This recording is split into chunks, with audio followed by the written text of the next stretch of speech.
एक कहानी बेटी के जीवन की। माँ बाप और एक लाचार बेटी। एक गरीब माता पिता के 3 बच्चे थे। अब यहाँ हम तीसरे बच्चे के बारे में बात कर रहे हैं। अपने बचपन के दौरान उसको इतना लाड़ प्यार नहीं मिला था क्योंकि वह बिल्कुल सुंदर नहीं थी।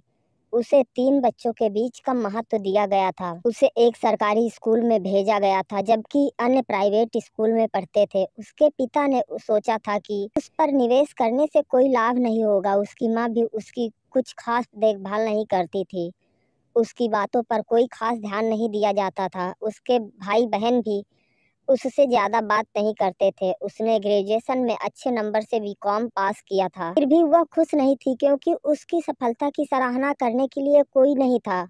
इन सब को सोच सोच कर उसकी बहुत सारी रातों की नींद हराम हो गई थी और वह हमेशा उदास रहने लगी क्योंकि उसके अपने घर में घरेलू हिंसा हो रहा था। 23 साल की उम्र होते ही उसकी शादी की बात चलने लगी। उसने कभी भी एक सुंदर लड़के से शादी करने का विचार नहीं किया, लेकिन वह उस व्यक्ति से शादी करना चाहती थी जो उसे समझता हो और उसका सम्मान करता हो। जब वह अपनी बेटी के लिए लड़के की तलाश कर रहे थे, उसी दौरान उसके पिता को एक रिश्तेदार ने लड़के के बारे में बताया।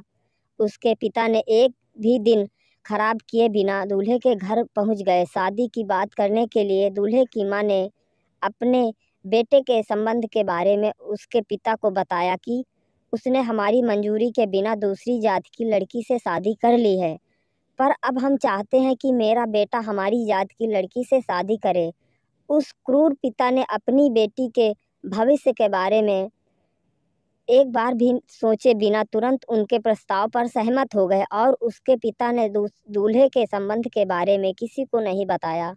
वह बहुत खुश थी और सोचती थी कि वह जैसा लड़का चाहती थी वैसे ही व्यक्ति के से शादी कर रही है, लेकिन उसने कभी नहीं सोचा था कि उसके सपने एक दिन मिट जाएंगे। शादी के कुछ समय के बाद उसे अपने पति के बारे में पता चला। वह तुरंत अपने माता पिता के पास गई और उनको सब कुछ बताया और उनसे पूछा कि आपको ये सब पहले से पता था क्या?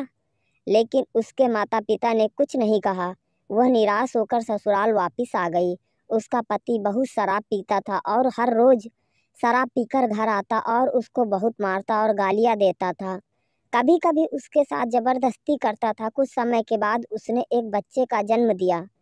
उसने लाख कोशिश की कि उसका पति सुधर जाए, शराब पीना कम कर दे, पर ऐसा हो न सका। वह अपने अपने पति की हरकतें अपने बच्चे के खातिर झेलती रही। एक दिन उसका पति शराब पीकर घर आया और बच्चे पर हाथ उठाया। यह बात उसको बर्दाश्त नहीं हुई। उसने निश्चय किया कि अब वह अब इससे दूर चली जाएगी और एक अच्छी परवरिश और अच्छे संस्कार देगी और अपने बच्चे का पालन पोषण करेगी। वह नहीं चाहती थी कि इन सब चीज़ों का जरा भी असर उसके बच्चे पर पड़े।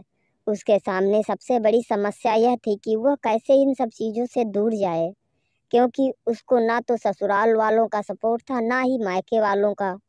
उसने पड़ोस में रह रही एक महिला जो कि एक स्कूल में पढ़ाती थी उनको सारी बात बताई। तब उन्होंने उसको अपने वकील के बारे में बताया। पहले उसने घरेलू हिंसा के लिए फ़ोन कंसल्टेंट का अपॉइंटमेंट लिया। उनके वकील ने उनको फ़ोन किया और उसकी पूरी समस्या को सुना। फिर उसको पहले समझौते के लिए सुझाव दिया। फिर उनके वकील ने दोनों पक्षों की बात सुनी और समझौता कराने का प्रयास किया, पर उसका पति कोई समझौता नहीं करना चाहता था।